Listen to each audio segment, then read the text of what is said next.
Bonjour à tous. Dans cette vidéo, nous allons vous présenter notre projet de réalisation d'un ESC pour moteur brushless à partir d'un microcontrôleur Renesas. Tout d'abord, ESC signifie Electronic Speed Controller ou variateur de vitesse de rotation et désigne une carte permettant l'alimentation et le contrôle d'un moteur. Un moteur brushless est un moteur triphasé dont la caractéristique est de ne pas avoir de balai et de fonctionner avec un rotor constitué de plusieurs aimants permanents. Renesas Electronics est l'un des leaders mondiaux dans le domaine du semi-conducteur.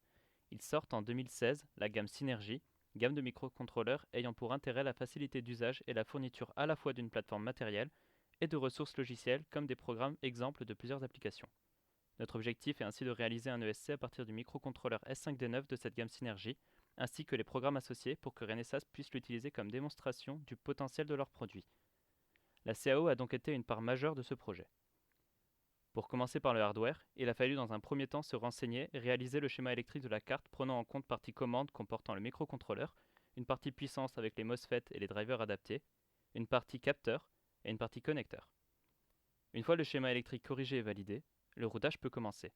Les contraintes de taille et de puissance nous ont amené à placer la partie puissance d'un côté de la carte, ainsi que d'adapter la largeur des pistes et de placer des vias thermiques sous les composants susceptibles de chauffer. Le circuit confirmé, la production peut être lancée en parallèle à la commande des composants, puis la soudure de la carte. Viendra ensuite les tests sur la carte réalisée.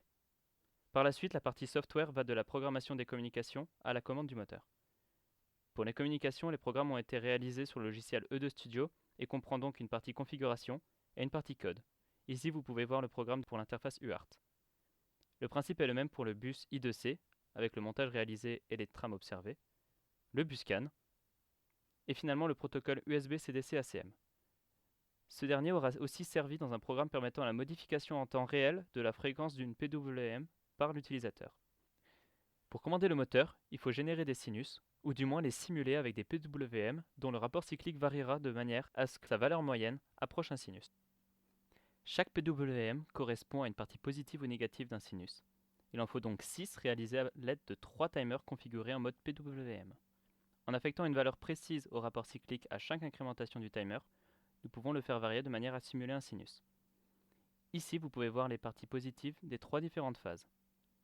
Nous avons donc réalisé la CAO et la carte physique, ainsi que les programmes de communication et de PWM fonctionnels sur le Starter Kit S7G2.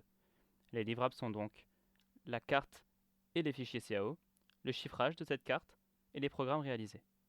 Merci à tous de votre attention.